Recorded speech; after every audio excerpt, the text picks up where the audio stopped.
Hey, what's up, Nerdgasm fans? Jerry here, aka Barnacles, and I am at the iconic Dirtfish Rally School in Snoqualmie, Washington. Now, GM contacted me and loaned me one of their awesome cars. I have the Cadillac ELR here, so I'd be stupid not to review it. Now, they asked me, to kind of be gentle on it and not taking the dirt, so I'm gonna do my best not to. This doesn't count as dirt, right?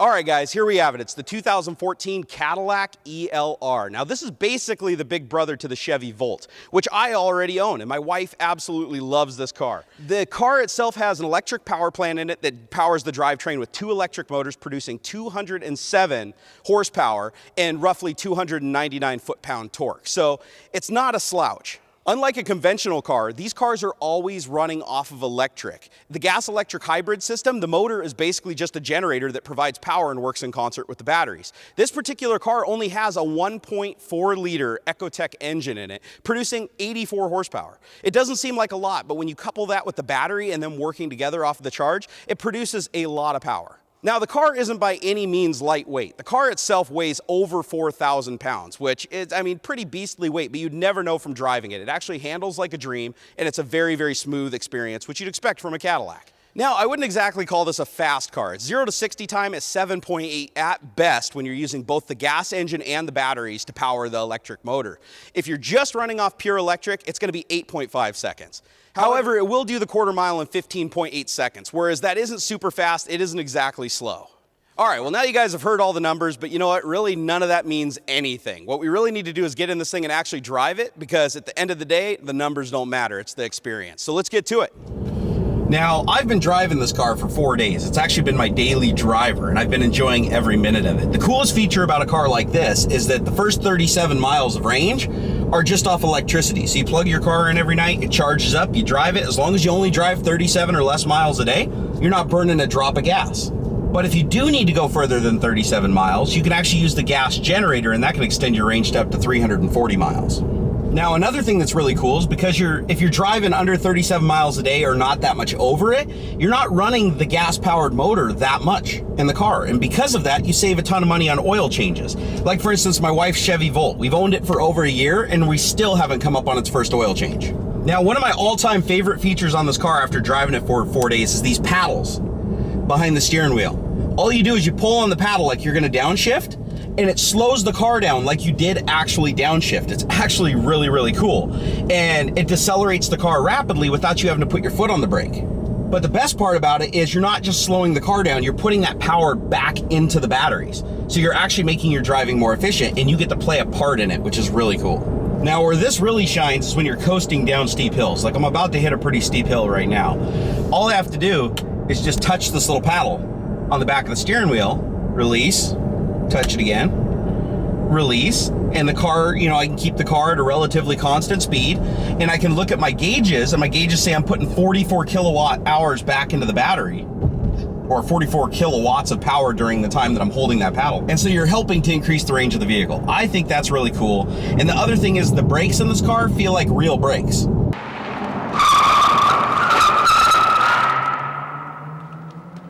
And the Chevy Volt, it feels like a balance between the brakes and the regenerative braking, and it's actually very, very tricky and finicky. I really like that this car has very, very good feeling real brakes. And then if you want to do the regenerative thing, it's on you. You control it. It's about the only thing on this car that the computer doesn't take everything away from you. Now, this car has some really cool gizmos. Like, right now I'm backing out of a parking spot, and you can see on the little screen here, I'll give you guys a little view, it draws little lines telling you exactly where the car is going. That way you know you're not gonna hit anything, which is cool. And if you do get a little too close to something, it's not a big deal, because there's vibrating motors in the seats, like multiple vibrating motors, that'll vibrate different quadrants of your derriere, depending on what you're about to hit. Now, you have a couple different driving modes. You just push a little button down here in the center, and it can flip through them. You have Tour, you have Sport, you have Mountain, and you have Hold. Now, in Tour mode, that's your default mode that you have when you turn the car on initially. And it basically just uses the battery until the battery runs out, and then it kicks the motor on if it needs it. So it's your most efficient mode for just cruising around. Then if you push it again, you go down into sport mode. And what sport mode does is it starts up the engine. It uses the power from both the batteries and the engine to give you the maximum acceleration. It also sharpens up the throttle response on the pedal significantly.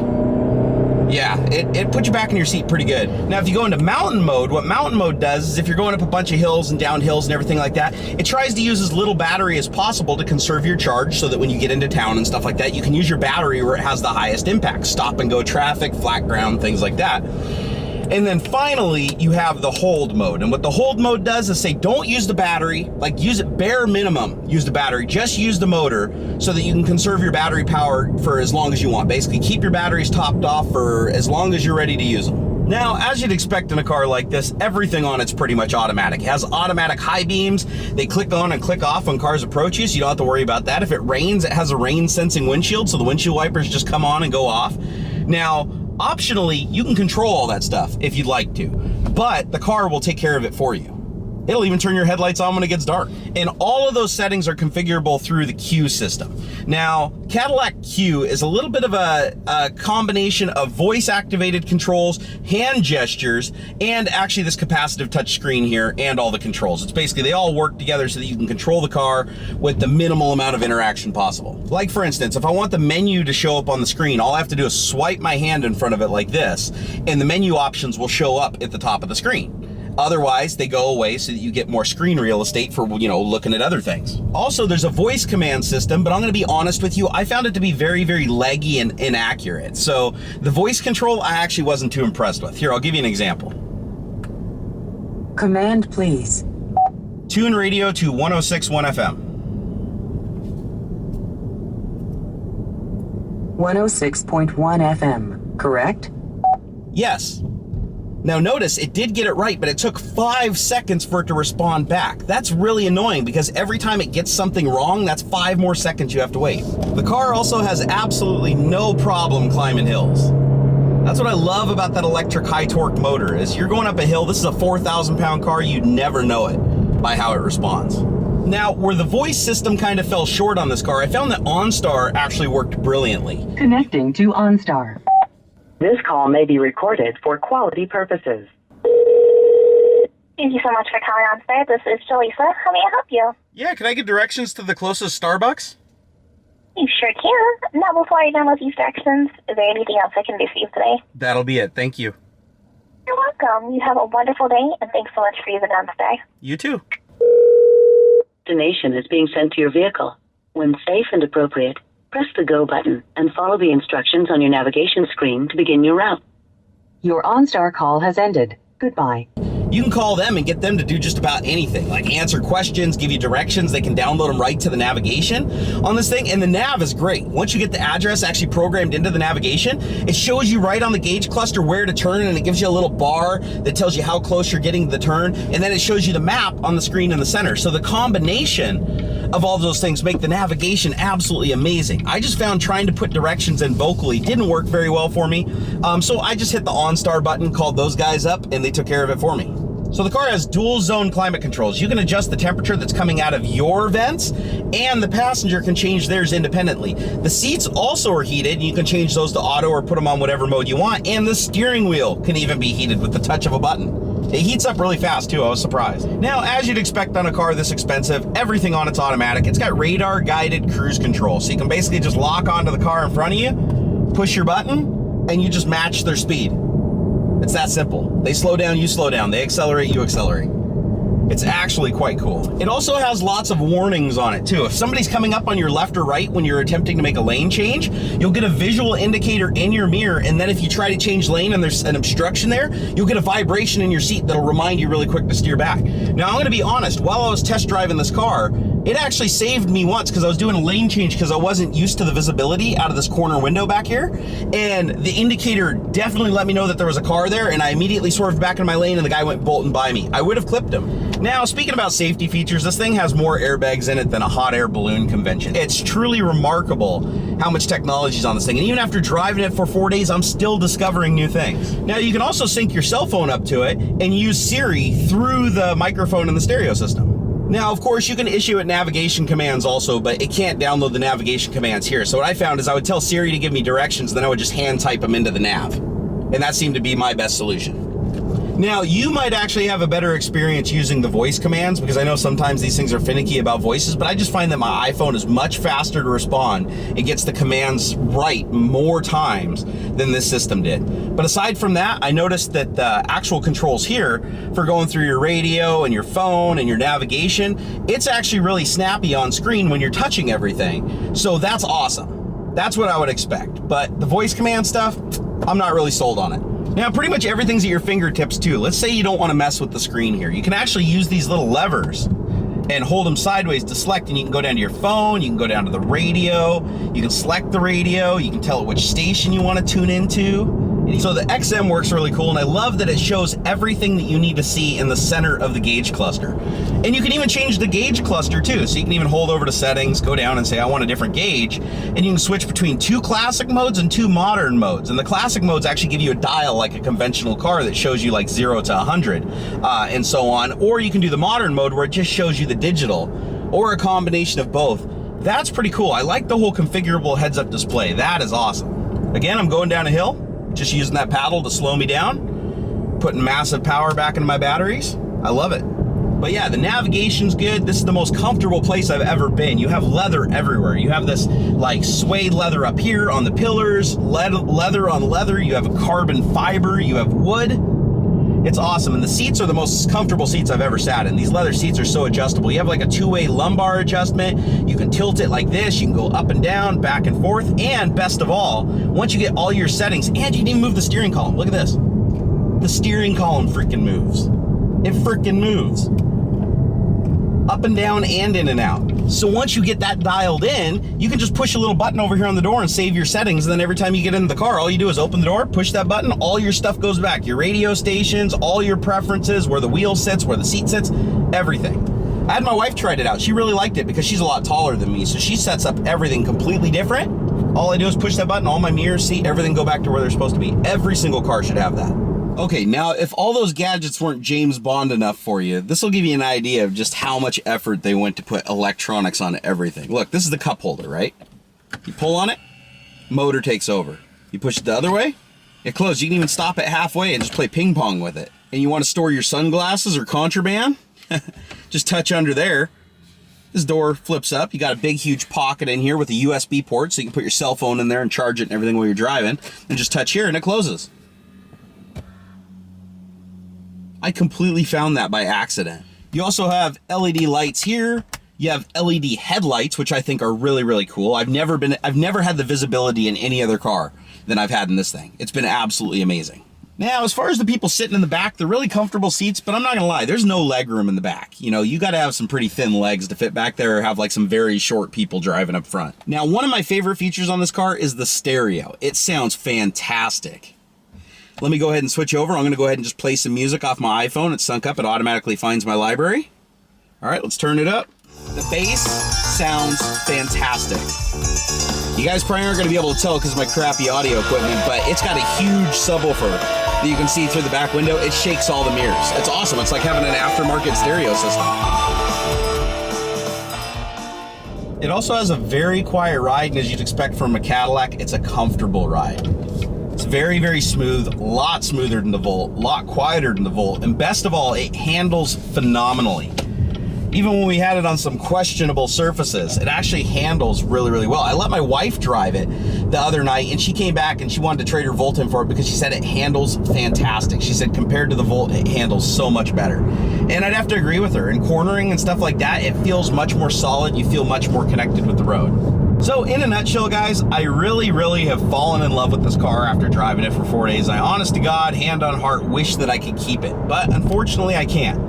This is a pretty spendy vehicle. Their asking price MSRP $75,000. I know, I swallowed a little bit when I saw that too. But it is a high-end Cadillac. Everything's leather, you got wood, carbon fiber, every single radar in the world on it, every single automatic gizmo. This car basically just drives itself. It's just the world's biggest computer on wheels. And I wish I could own one. But if you're looking for a sports car, this is not a sports car. A lot of people were asking me when they saw it, they're like, hey, is that really fast Cadillac? I think they were talking about like the CTS-V, because they have a similar look to them. And, you know, I'd have to tell them, no, it's not. It's actually an electric car. And they're like, what? I mean, they can't tell the difference. And, you know, I thought that was pretty cool. But, you know, again, it is an electric car. This is for somebody who wants a comfortable, quiet ride. You want to be environmentally conscious. You don't want to burn a bunch of gas. You don't want to be getting your oil changed all the time. And you just want to be pampered. If your goal in life is to go 150 miles an hour and you're all about the speed, this is not the car for you. Also, just for the record, 99% of this review I stayed in sport mode, because sport mode's awesome. You definitely notice quite a bit of difference in the throttle response. And when my wife drove it, I tried to get her to put it in sport mode and she wouldn't. She refuses to use sport mode. I don't know what is wrong with that woman. Well, this car just keeps on surprising me. I had a guy slam on his brakes in front of me, and I noticed that there's like a projector on the dashboard that projects like a red brake light up on the window. So if the person behind you has taillights out or brake lights out and slams on the brakes, you still get a visual warning to slam on the brake pedal. And boy, did it work. I got on that brake pedal. So like I said, been driving this thing for 4 days and I'm still finding new stuff every time I get in here. I do genuinely like this car though. It is a very comfortable place to be. If I had the choice of this or like my Subaru STI 380 horsepower manual to go on a trip, I'd pick this. If me or my wife had the choice between the Volt and this, I'd pick this. Well, one thing I don't like about this car or any electric vehicle is they don't make any sounds. So what you gotta do is get yourself a friend who can make the sounds for you. You ready? Ready. Let's go.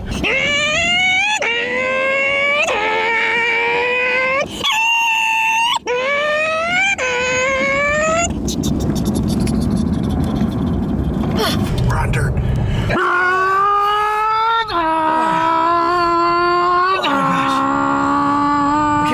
Hard braking right here.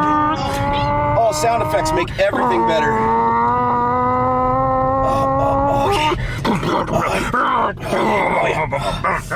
All right, well, there you guys have it. It's the 2014 Cadillac ELR. This thing has been a blast to drive, and I wanted to have a special thanks to GM for loaning me the car to review, especially since I already have a Chevy Volt. It's really cool to test out the big brother, let's be honest. And a huge thanks to Dirtfish Rally School for allowing me to use their facility. This place is absolutely gorgeous. And on top of that, I've been here for like 3 of their rally classes. If you've ever wanted to drive a car at speed off-road, this is the place to do it. And I also really want to thank the guy holding the camera right now, Mr. Jason, and a special thank you to Timmy Tech TV for loaning him to me, because he is technically property of Timmy Tech TV. So make sure you check out Timmy Tech TV, because his property is taking this video right now. And over there is Bruce. That's my old boss from Microsoft, who now just follows me around with a camera like a creepy guy. And I love you for it. Thank you. All right, guys, well, it's time to wrap this up because I've only got so much battery in this poor camera, and we've come close to exhausting everything, and I've got a lot of editing ahead of you. I hope you enjoyed the video. If you did, hit that like button on it. Also, come over and follow me on Twitter. I'm @Barnacles. I'm a really social guy. Chances are, if you ask me a question, I'll respond to it, unless I'm busy eating a ham sandwich or playing a video game. All right, guys, one of the things I forgot to mention is the ELR actually has 9 cubic feet of storage space, which for an EV car is actually quite a bit. And to demonstrate this, I am 293 pounds. You're never going to lift up anything and put it in this car. It's 293 pounds. So if I can get in the trunk, you're probably good.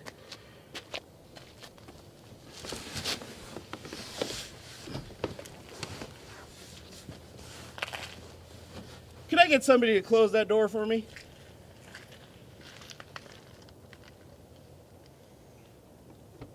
If you ever do find yourself in this situation, though, you probably shouldn't be buying cars like this, and think about your life a little more. Let's see if we can get out of here now. Dun, dun, dun, dun, dun, dun. Yeah, let's see other car reviewers climb in the trunk to prove storage space. Ta-da! And people say I'm fat. Bye!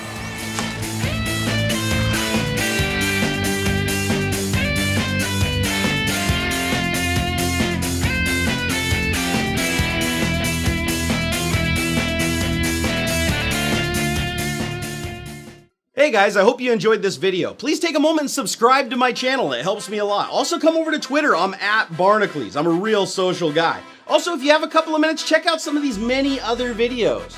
I made them myself.